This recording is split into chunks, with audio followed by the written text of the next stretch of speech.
G'day, I'm Wayne Dwyer. I'm the marketing coordinator here at West Gippsland Arts Centre. And I'm Rob Robson, and I'm not the marketing coordinator here at West Gippsland Arts Centre. I'm just roped in to do chat. That's right, and what a wonderful job Robbie's doing so far. Thank you so much. Okay, so we're here today to talk to you about a couple of upcoming shows. First of all, we're going to talk about a fantastic play we have coming up on the 3rd of September, starring Max Gillies and Samuel Johnson. It's called The Haunting of Daniel Gartrell, and it's about a fellow by the name of Daniel Gartrell, played by Max Gillies, and he's a well-known poet who, in his younger days, witnesses a cataclysmic event, I guess you'd call it, and then composes a celebrated poem about the event. And the trick there is that he hasn't finished the end of that poem, and it becomes a bit of a cultural kind of enigma. Enigma, yes. Indeed. And then as his life goes on, he becomes a hermit, I guess, a bit of a recluse. So yes, Samuel's character is a young actor. He's been cast in a film to play the role of this celebrated poet, Daniel Gartrell. And of course, as with all young actors, he feels that in order to get inside the character, he has to know the man. So he wheedles his way through his sister, the character played by Michaela Bannis. He wheedles his way in the hope of sort of unravelling not only the character of Gartrell, but maybe also to illuminate this great mystery, the poem. What was the last line? What was the poem about? So his initial introduction there is to learn about Gartrell in order to incorporate that into the character. That he's playing in the film that he's going to play.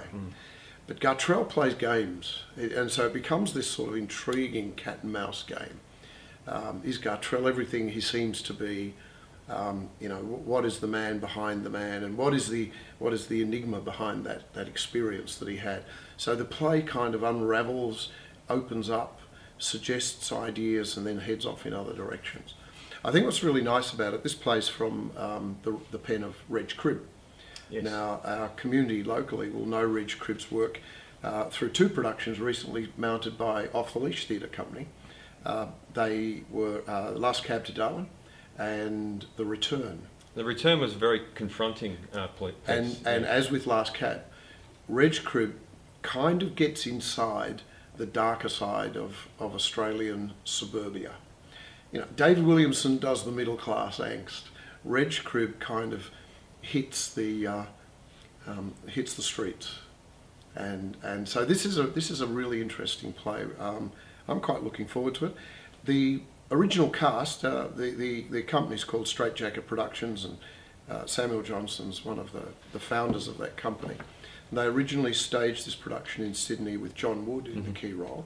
John Wood at the moment, of course, is touring with When Dad Married Fury. So he's touring in a David Williamson.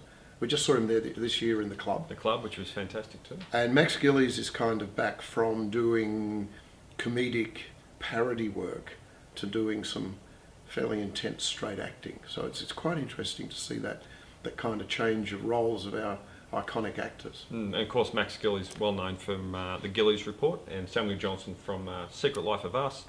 He was in the film Crackerjack, and he's actually got quite a large resume of stage production and TV production in Australia, and very well known. And Michaela Bannis as well. McLeod's Daughters? Yes, that's right. Yeah. So that's the 3rd of September. It is, and we should just mention that during the day of the 3rd of September, Samuel Johnson and other cast members will be here from midday for a special fundraiser lunch.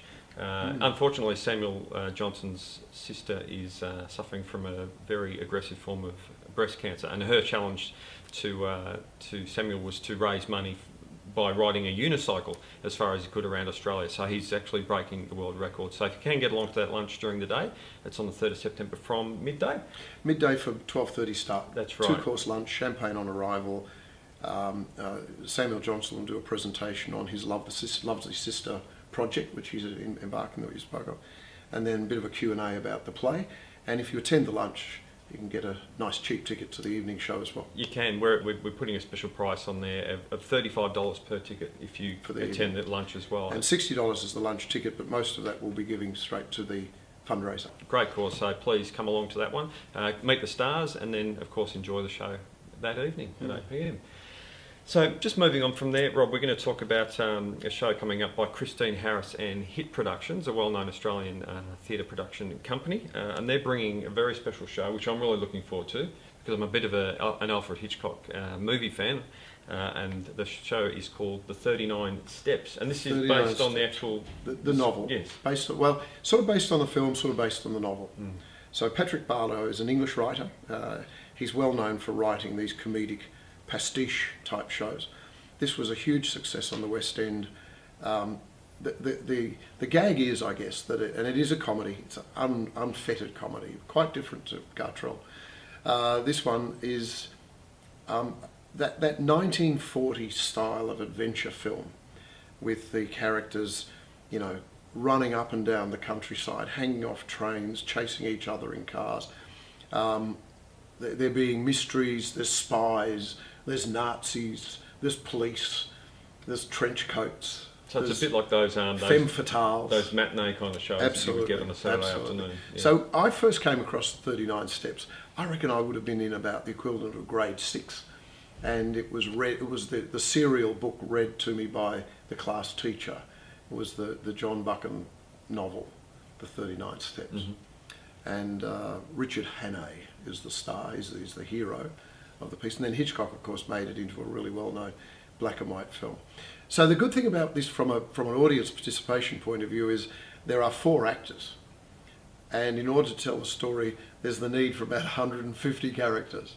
So there's a lot of silly jumping around and changing hats and changing coats to sort of carry the story forward, and it's breathtaking. It's a terrific piece.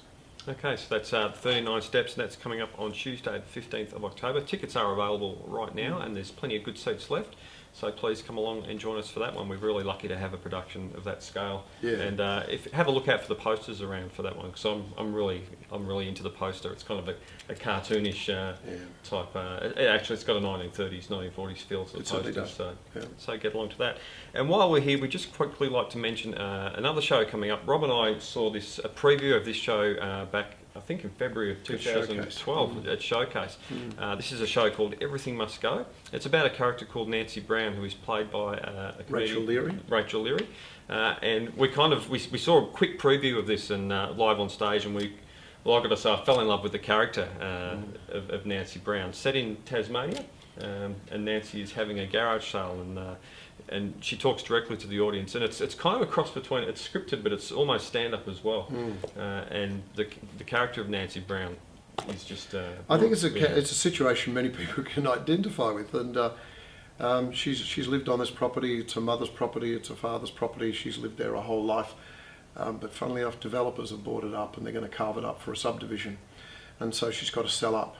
So everything must go. Everything in her life is now put out on the front lawn, and she hosts a garage sale, and she takes us through the most absurd things that are sort of in the shed. And so it's very funny. It's also a little bit bittersweet. I think there's an aspect to it that makes us quite wistful.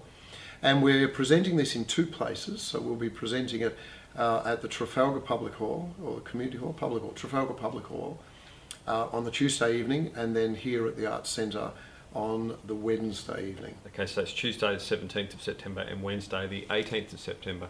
When we did see this preview, one of the items that Nancy had to show us was one of those toilet roll holders with a ballerina, and I remember them from my auntie's house when I was a kid, and as soon as we saw that, we were just sort of brought back into that time. Yeah, the item that she had in it that got me was the mobile. She'd crafted a mobile, and it was a coat hanger with bits of string hanging from it, and at the end of each piece of string was a rabbit kidney. Very artistic. Out of context, it must sound a bit strange, but as the audience, we are the attendees of the garage sale, and Nancy talks directly to us. So there's that line between audience and character is blurred very well. So it's as Rob said, it's bittersweet, but it's also very funny. And as soon as we saw it, we knew that we wanted to bring it and show it to you. And really pleased, Joe Porter and the Trafalgar Amateur Dramatic Society are hosting the show in Trafalgar, and all the proceeds from that show will go to their development on the Trafalgar Public Hall. So we're really pleased to be able to help them. They did a great job last year when they presented Caravan Burlesque, and so it's a little opportunity for them again to get involved with us in presenting professional performing arts. So get along to that one. So that's Everything Must Go, Tuesday the 17th of September at Trafalgar and Wednesday 18th of September at West Gippsland Arts Centre. So there you go, that's just a couple of the shows that are coming up over the next few months at West Gippsland Arts Centre, and we hope to be back soon to present something else to you very much like this. Tickets are available at our website for all of our shows, wgac.com.au. Jump onto Facebook, have a conversation with us and join in the fun. So from Wayne's office, we'd like to say thanks for watching and see you next time. See you later. We're here today to talk about... Have you started? Stuff. All right. That was my intro, Wayne. That was beautiful. Good evening. Was that nice? That was Pam's phone. You don't have to... No. You're allowed to keep working. Yeah. So here we are from the ugly depths of the Arts Centre office. This is Wayne's desk. If you look behind me, you'll see what a magnificent desk it is. It's got everything. It's got a computer, it's got a lunchbox, it's got a keyboard, a notebook, all the things you'd expect from a marketing guru.